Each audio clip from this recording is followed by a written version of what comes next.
Ate?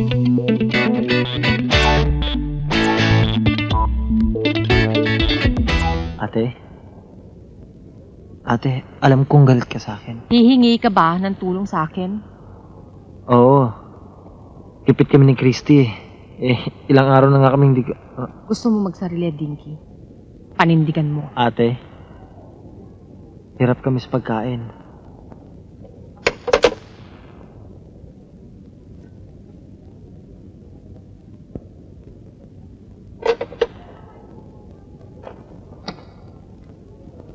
Paano ngayon? Nakakaya kay Ali Marta. Ipambili ng pagkain, di tayo makapagbigay. Hayaan mo. Babalik ako sa pinag-a-applyan ko bukas. Baka sakaling matanggap na ako. Kayo ba mga applicant? Maghintay-hintay lang kayo sandali, lalabas na si Mrs. Yulo. Siya kasi nakakaalam kung sino dapat tanggapin sa inyong tatlo. Miss? Sa palagay nyo, anong kriteria ng boss nyo sa pagtanggap sa amin? Naku, hindi ko alam yan, miss. Siya kasi nag-interview sa inyo, kaya malamang siya nakakaalam nun.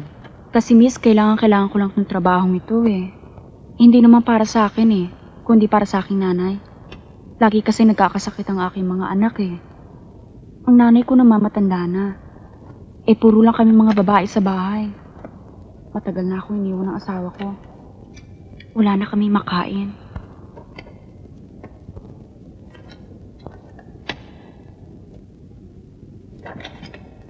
Miss, hindi ka ba maghihintay? Ano ba naman, Emmy? Kailangan ba namang ulit-ulitin ko pa sa'yo na araw-araw kailangan diligan ng mga halamang yan? Ang papangit tuloy ng mga tubo eh. Tignan mo, tuyo na mga dahon. At saka itong mga nakapasong halamang ito, lagyan mo ng fertilizer para gumanda naman ang tubo. Ako naman. O Gina, yung mga tuyo dyan, palitan mo ng bagong santan. Rosa, ayaw opera ng asawa ko sa ospital. Ikaw lang mauutangan. Ay naku, Ason, ilang beses ko ba namang uulitin sa'yo? Ang dami-dami mo ng utang sa akin. Paano ka pa makakabayad Ngayon yan? na lamang ito. Kahit na mamasukan sa yung dalawang anak ko, maawa ka naman, Rosa. Kung puro awa, paano ko pa magagawa yung mga praktikal na kailangan? Katulad itong bahay na ito, hinuhulug-hulugan ko pa, pati yung mga mebles sa loob. At saka pinag-iipunan ko pa yung restaurant bubuksan ko eh.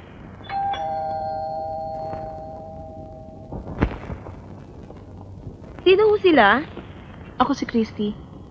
Gusto ko lang makausap ang nanay ko.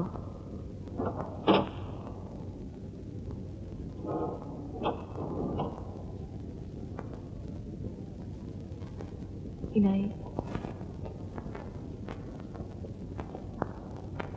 Naparito lang po ako dahil sa... Gusto kong humingi ng tulong sa inyo. Naalala mo ako ngayon dahil nahihirapan ka. Rosa,